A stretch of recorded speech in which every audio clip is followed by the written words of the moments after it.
নির্বাহী আদেশে স্বাক্ষরের ঝড় তুলেছেন যুক্তরাষ্ট্রের নতুন দায়িত্ব নেওয়া প্রেসিডেন্ট ডোনাল্ড ট্রাম্প। দ্বিতীয় মেয়াদে হোয়াইট হাউসের ক্ষমতা গ্রহণের প্রথম দিন শতাধিক নির্বাহী আদেশে স্বাক্ষর করেন তিনি।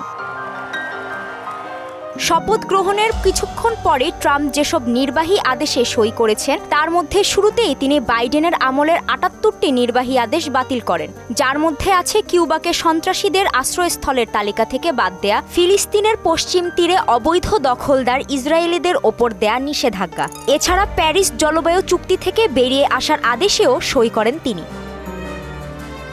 ডোনাল্ড ট্রাম্প হোয়াইট হাউসে ফিরে প্রশাসনিক কিছু নির্দেশে স্বাক্ষর করেন। এর মধ্যে উল্লেখযোগ্য হচ্ছে ২০২১ সালে ক্যাপিটল হিলে দাঙ্গায় জড়িত প্রায় ১৫০০ সমর্থককে ক্ষমা করা। ক্ষমতা ছাড়ার আগ মুহূর্তে বিদায়ী প্রেসিডেন্ট বাইডেন ফৌজদারি মামলার হুমকিতে রয়েছেন এমন বেশ কয়েকজনকে ক্ষমা করে দেন। নিজের প্রথম ভাষণে ট্রাম্প বলেছেন ওই আদেশও বাতিল হবে। মূল্যস্ফীতি নিয়ন্ত্রণ সংক্রান্ত একটি আদেশেও সই করেছেন ট্রাম্প।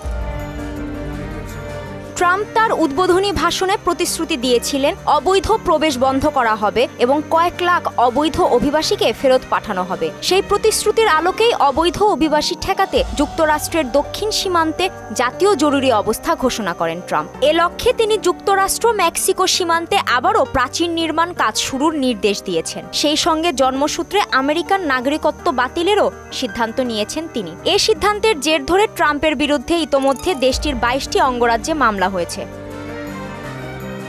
এছাড়া বিশ্ব স্বাস্থ্য সংস্থা থেকে যুক্তরাষ্ট্রকে প্রত্যাহার করার প্রক্রিয়া শুরু করতে ট্রাম্প একটি নির্বাহী আদেশে স্বাক্ষর করেছেন। টিকটক বন্ধের নির্দেশও স্থগিত করেছেন ট্রাম্প। টিকটককে আইনি বাধ্যবাধকতা পালনের জন্য ৭৫ দিন সময় দিয়ে একটি নির্বাহী আদেশে সই করেন তিনি।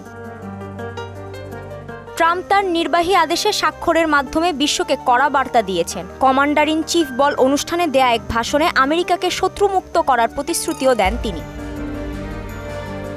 তবে বিশেষজ্ঞদের মতে ট্রাম্পের এই নির্বাহী আদেশগুলো বাস্তবায়নে বড় চ্যালেঞ্জের সম্মুখীন হতে হবে। নির্বাহী আদেশে ট্রাম্প তার নির্বাহী ক্ষমতা প্রয়োগ করেছেন। অভিবাসনের বিষয়ে ট্রাম্পের নির্বাহী আদেশ প্রয়োগ করা হলেও যারা আমেরিকায় জন্মগ্রহণ করেন তারা আমেরিকান হবেন তা সংবিধানে বলা হয়েছে। তাই ট্রাম্পের এই নির্বাহী আদেশ আইনি জটিলতায় পড়বে বলে মনে করেন আন্তর্জাতিক বিশ্লেষকরা।